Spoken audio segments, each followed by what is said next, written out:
welcome to this Rainbow Map reflection session with Phil Martin and me, Andrew Thomas. If you're already using the Rainbow Map, then this and other reflection sessions will hopefully generate new insights and ideas for your own practice. If you are new to the Rainbow Map, then these sessions are intended to help you further your understanding of this tool and if and how it might be of use to you and your clients, or perhaps directly into your own life. You're also very welcome if you're a member of the general public, interested in knowing more about the human system, or perhaps you're thinking of becoming a psychotherapist or counsellor, or maybe a client. I hope it helps to show the types of conversation that can happen in therapy sessions, and if that helps to reduce barriers or perhaps misconceptions connected with the world of psychotherapy, then that can only be a good thing, in my opinion. For the therapists sharing their experience with us, my hope is that the session is both enjoyable and an opportunity to take a little time out to reflect on the role the Rainbow Map plays in the work they do, and perhaps even open up new thoughts and ideas that might be useful afterwards. I'd like to emphasise that psychotherapists and counsellors who participate in these sessions have been asked to generalise their reflections and not talk about individual clients to protect confidentiality. This session has one exception to that rule, as prior to the recording, Phil and I touched on the work he had done over a year ago with a survivor of suicide and their experience of the Rainbow Map. I thought it provided a particularly clear example of one of the functions of this tool. While the client is not named, Phil said he would get back in touch with that person to share this reflection session to ensure that they were comfortable with their Rainbow Map experience being included. So if it is still in this module, that means permission has been granted. They have complete control of that section and can be asked for it to be removed at any time. Phil lives near Bournemouth, a major commercial centre and holiday destination on the south coast of England, and I'm very grateful to him for making time for this reflection session. So without any further ado from me, over to you, Phil. Perhaps you might give those joining this session some background on you and your practice. Well, yeah, I'm Phil Martin. I spent most of my earlier career in engineering management, but in 2003 I took a year out to train as a counsellor, primarily person-centered, and I then worked for a while as a volunteer until I retired from full-time work, and then I set up a private practice in my home in Bournemouth, and I've been doing a private practice for about 8 years now. So my core modality is person-centered, but what I discovered over time is that clients often look for something they can take away, or some other tools, and I think over the years I've developed what I call a toolkit, so that if a client presents with a particular issue, or if there's something that I think will be useful for them to take away, then I will introduce that tool. And the Rainbow Map kind of fits nicely into that, because when I first did my training with you, Andrew, I immediately could see how that would be helpful for some of the clients, in particular people who experience things like anger, anxiety, panic attacks, that type of thing, and understanding something of their own process, breaking it down a bit more for them. So yeah, I use a number of different tools, and I think that the Rainbow Map sits nicely within my toolkit. Yeah. Thanks, Phil. And trying to remember, when did you do the workshop? It must have been a year and a half ago, or yes, it Two was years. 2 years ago. Yeah, Oh, something like right. that. Yeah, Crikey, how time flies, hey? yeah. So first question really is sort of what causes you to introduce or think of introducing the Rainbow Map in work you're doing with your clients? It's really about where it feels relevant to them. So I don't use the rainbow map or any of the tools with everybody. It's about finding something that I think might be helpful to kind of open up the work with a particular individual. I think I've discovered over the years that whilst clients will present initially with a very wide range of what I call symptoms, if you like, the outer layer of the onion, when you start digging deeper, there's a lot of commonality between my clients in that, people aren't very good at taking care of themselves, and that stems from not understanding who they are. So a lot of the way I work is to use tools to help people better understand themselves, and then therefore better take care of themselves. And then often the symptoms will take care, will take care of themselves in due course. So the rainbow map is something that fits nicely into that. A few years ago, I came across the window of tolerance, and I started to use that with clients to explain, really about hyper and hypo triggering, or triggering up or down, as you call it now. And I think the rainbow map for me was like an extension of that, and so that sort of fits nicely in. When people talk about their experience of sudden anxiety or not being able to control themselves, what the rainbow map does for me is to sort of break it down much more into areas that people can better understand. And then of course what that permits is people to make adjustments or take action to prevent that triggering becoming excessive. So when we talk about the yellow and the red zone, people understand that when you explain it to them. And so if we can manage that better, then people can have a much more balanced life. So what I'm looking for with clients is to help them to achieve balance, is to help them to manage themselves. And so this is a great tool for sort of opening that out for them. Yeah. So that's really interesting. It's not any particular type of client, not young people or just individuals, or is it just couples? It could be any of the sort of clients that yeah. I work with individuals and couples, and as I say, it's not that I use it with everyone. I might explain the concept. So in the room I use for therapy, I have a whiteboard, and what I would normally do is I will draw a kind of timeline, and then at a point there's a trigger, and then you sort of draw a line up of the trigger, and explain that this can kind of go to within a manageable level. Then we kind of tend to come back down again. Where it becomes unmanageable or repetitive, you can end up with things like post-traumatic stress and things like that. And often people will then flip down and shut down. So sort of explaining the concept of the rainbow map on a whiteboard. And then I will sort of then introduce a bit more of the theory. So talking about, the reactive body and brain and the reflective mind, introducing that at that point.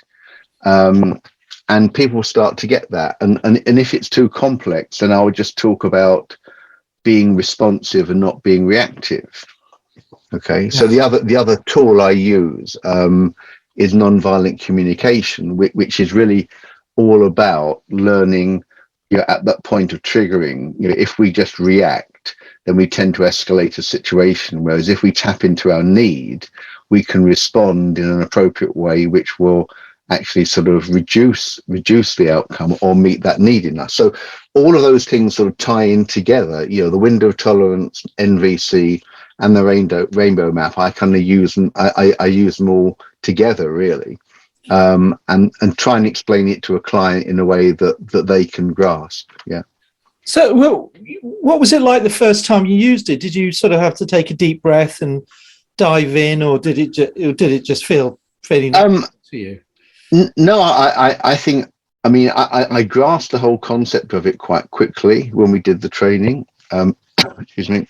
And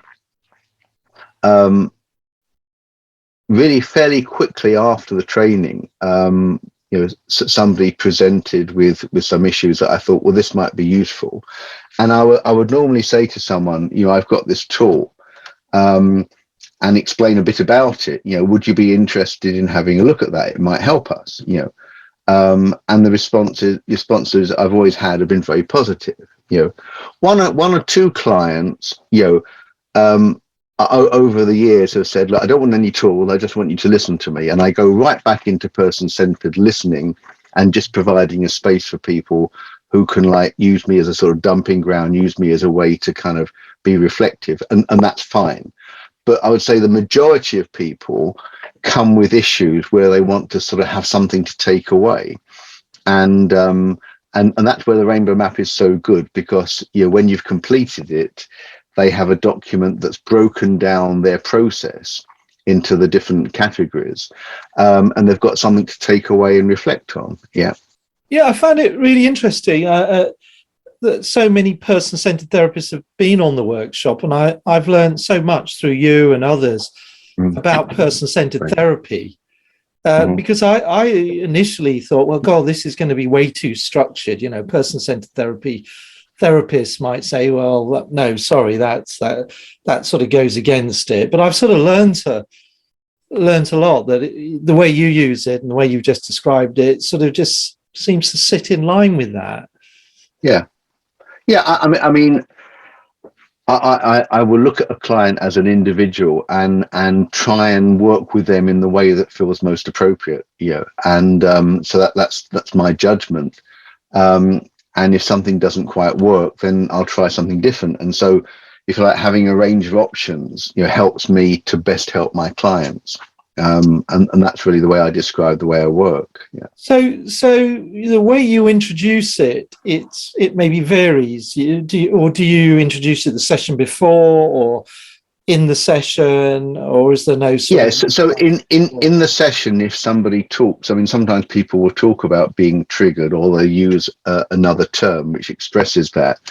And when I kind of tap into that, I immediately go to the whiteboard and say, is it a bit like this? And I start drawing. And that then allows me to expand it. And then I say, well, look, I've got this tool called the Rainbow Map, and I take out a sample and show them, and say, would you be interested in having a look at this? And so people might experience, what we would loosely call anxiety, or generally call anxiety. But when you can break it down, as it does, into what you were feeling, what you were thinking, your behavior, and where you experience in your body, then that's breaking that one thing down into lots of different categories, which I think is very helpful. So how long do you work with it? I mean, is it a session, part of a session?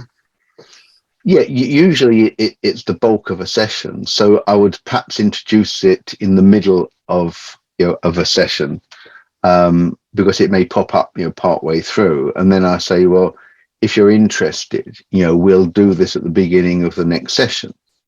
So we've got the whole hour without being interrupted. So some people are very fast, so the aid memoir is really helpful, because I think sometimes people think, oh, will I be able to think of the words? And you say, well, I'm going to give you some prompts, you see. Now, some people want to reflect on that for what seems like an eternity. And others like say, oh, it's boom, boom, boom. So some people, you can get through the whole thing in about half a session, whereas others, you just about manage to get to the end in a session. And so it does vary. Yeah, the aid memoir you're referring to is a sort of a companion document to the Rainbow Map. That another module, what I call 3 chords Stinner module, it's introduced in there, and it's a document that has graded terminology for emotions, thoughts, styles of thinking, typical thoughts, sensations, and behaviours. And the idea is as a sort of a prompter for clients, not a diagnostic thing, but a prompter. And some therapists use it and some don't. And obviously, Phil, you're referring to it, and you use it in the work you're doing with your clients. Yes, yes. So what I would say is, for some people, drawing it out and showing them the map, drawing it out on a whiteboard and showing the map and explaining how it works and the process might be enough, for that particular client, just to understand what's going on for them. But for probably the majority, they then want to use the whole map to plot it out, so you've got that sort of rich data that you can then use, and especially the sort of concept of understanding the initial sort of trigger point in your body. I think people find really helpful, because at the end of the day, people want to go away with something that will help them with their issue. And I think, you see, for me, a lot of people will come to you thinking this sort of repeated pattern is an inevitability, that it will never change. So when you can introduce the concept that they may have a choice, that they can retain some self-control over this particular issue, then that's very powerful for them. And that's what this does. It opens up that potential that people can go away and think, well, maybe I can manage myself better. I can manage my reaction to these types of triggers. So I know now we can't, when we're not talking about individual clients for confidentiality reasons, but I know we've talked at other times, and the way you've used it, you've really extended the use, and I've learned a lot from you about how you've extended into areas and ways that I hadn't thought of, which is really just wonderful to hear and experience. But in generality, I suppose I don't know how close you can get to it, but what do you think your clients get out? I mean, you've been touching on it already, but what do you think your clients get out of working with the Rainbow Map? Are there any sort of typical themes that you could touch on? I think I'm not sure there's a theme, because obviously each individual will present with different issues. Yeah. I mean, for me, I think I think it's that point I was just making, which is people feel like they're out of control. So at the point of triggering, the sort of the expansion into the red, if you like, is an inevitability because it keeps happening.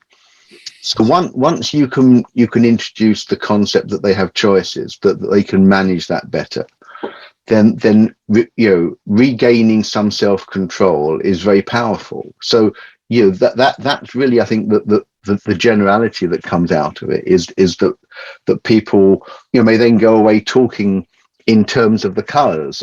So people will sort of say, I managed to stay in the yellow, and I think that's quite helpful. So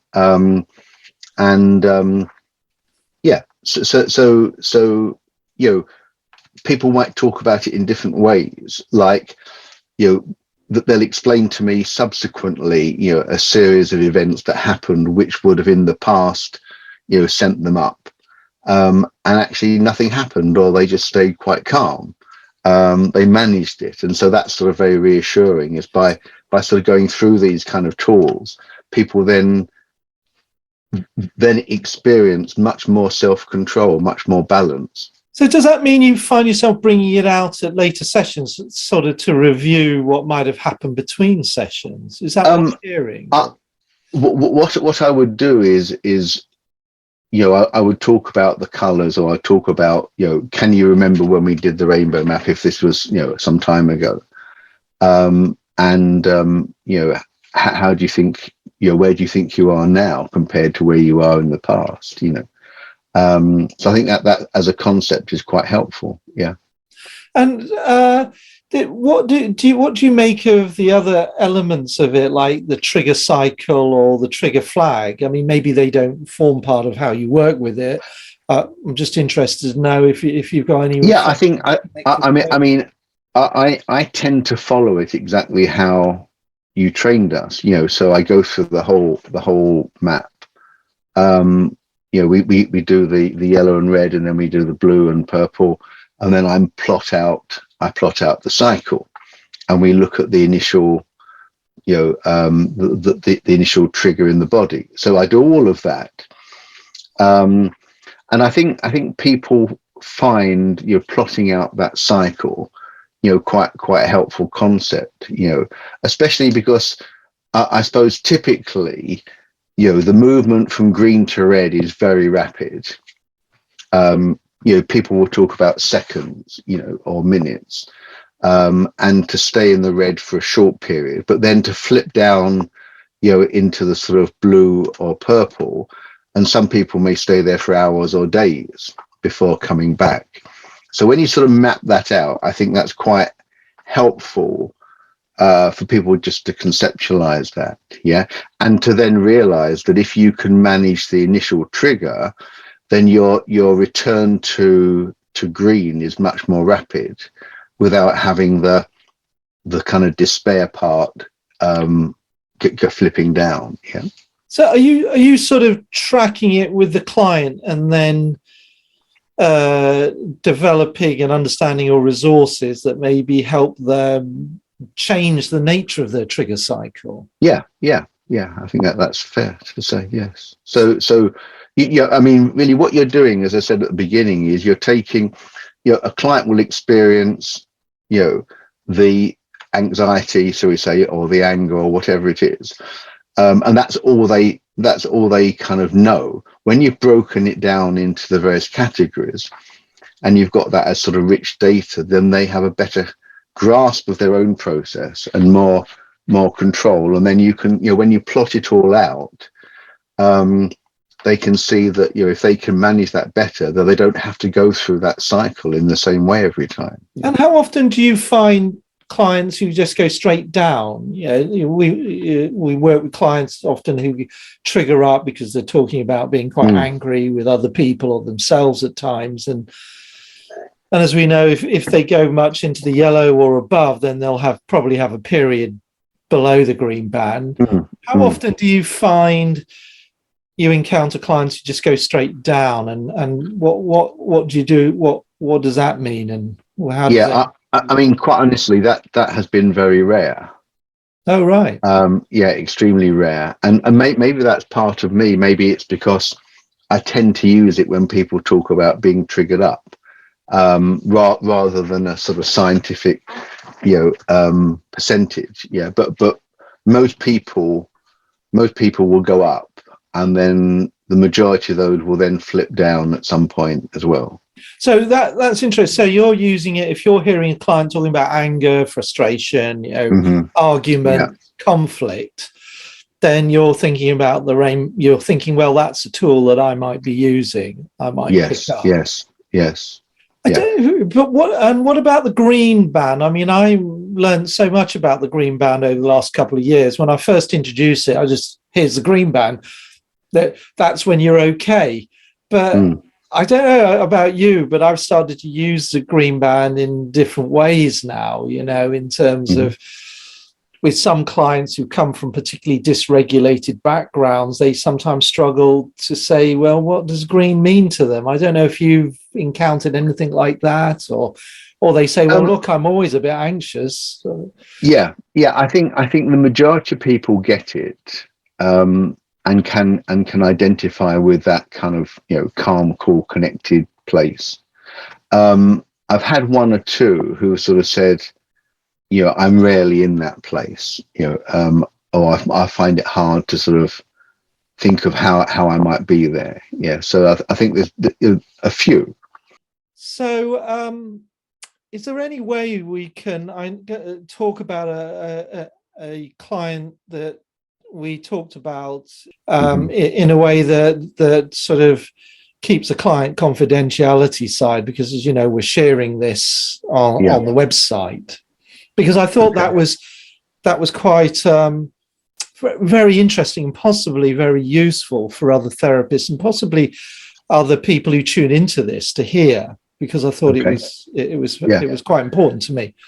Yeah. So a while ago, I've been working with a particular client, and and then through a combination of circumstances and opportunities, this client took an overdose and tried to take their own life. Survived, and then contacted me subsequently to tell me. And I had recently trained in the Rainbow Map at that time, and I thought this might be an interesting kind of tool to introduce to this client. So initially, we used the Rainbow Map for something else in the person's life, and they found it so helpful that they then said to me, would it be possible to use this to map out the process that led me up to that point of taking this overdose? So I said yes. Let's see how we go. But we can stop at any point if it becomes difficult for you. But to their credit, we followed the whole thing through, and it actually became a really powerful tool to help them and open up lots of data to help them completely follow the different stages that led up to this incident. And more importantly, really to help them to understand how they might avoid that ever happening again, and to put safeguarding and self-care into place, so that wouldn't happen again in the future. So really quite a really explicit example of, say, trigger flags, so they could see stuff happening at much earlier. Yes. And yes, start absolutely. doing stuff to head off in the past. Sorry, I interrupted you, Phil. Yeah, no, that's fine. And it hadn't been my intention to use it for that purpose, but it was something that because of the first experience the client had using it, they suggested it, and so I felt comfortable to use it for that purpose, and it was an incredibly powerful experience for both them and for myself. Yeah. So I know on these things I say that we won't be talking about any individual clients. So if this gets through to the actual website, that means that you've actually, checked it out with the client and they're comfortable with it, and they've seen this, seen this module themselves, and they are comfortable with it. Yeah. And you're also comfortable that they've agreed with it in a way that is open and free, if you know what I mean. Yes.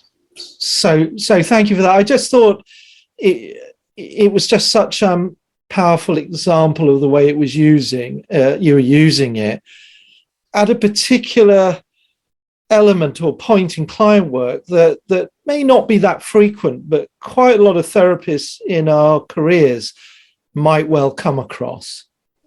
So sure. Yeah, I think the thing I've found with the Rainbow Map is it has many uses, and perhaps its potential is only limited by our own imagination in many ways. So you can use it just to explain the triggering process, or you can use it to go in depth about a particular incident and help people to better manage their own triggering. Yeah, no, that's what I was talking to a sex therapist about it a little while ago, and she was using it in a way that I just never even crossed my mind, really. So we're sort of coming towards the end of our session. I just wondered, what do you experience as a therapist when you work with it? Are there any reflections you want to share about your own experience as you're interacting with the Rainbow Map and your client, or maybe any other times? It's a tool that I have to use when it feels appropriate, and the benefit will vary. So some people think, oh, that was interesting, and it doesn't go much more than that. But other people, really kind of grasp, what rich data it's producing, and helps them, to retain that sort of that self-control and that managing their process. So I mean, it does vary, and I don't worry if the response is fairly limited, because for other people it's a very powerful tool, and so it varies. It does vary, but I think as a concept, it's brilliant, and I personally love, the way, the columns break those triggering incidents into different categories, which help me to understand better what's going on for the client, and also helps them to better understand themselves, which is, as I said earlier, the way I tend to work with people. And what's that like for you as a therapist? What does that mean to you in the context of your practice? What does it mean to me? Well, it means to me that, if it's helping someone, then that's my goal. My goal is always to help people to be not dependent on folks like me, but to manage themselves. So if they go away thinking, well, that was really good, and can I take this away and I'll look at it again and so on, then that makes me feel good that's been a helpful session for them. Yeah, that's something that resonates very strongly with me, because one of the big drivers in first developing it was, how can I help my clients become more resilient after therapy? Yes, exactly. Yes. How can, when it was finished, when we're sort of parting and metaphorically they're walking out the room, is knowledge and expertise sort of walking out with them as well? Yeah. I mean, people often forget all the terminology, and that's not a problem. And sometimes, I think I talked about this earlier on in this session. If people can't grasp everything, then I say, if you just remember to try and respond and not react, then that's the most important thing to take away. So learning to be more responsive, to pause, to reflect, etc. If they only take that away, then they go away with something that helps them manage themselves. Yeah. And so that's wonderful to hear. And you also said something about, it generates data, and that also resonates strongly with me, because it's, I think, it's not a modality. It's something that it's a catalyst. Yes. And when I hear you talking about data, that really aligns with my thinking around it.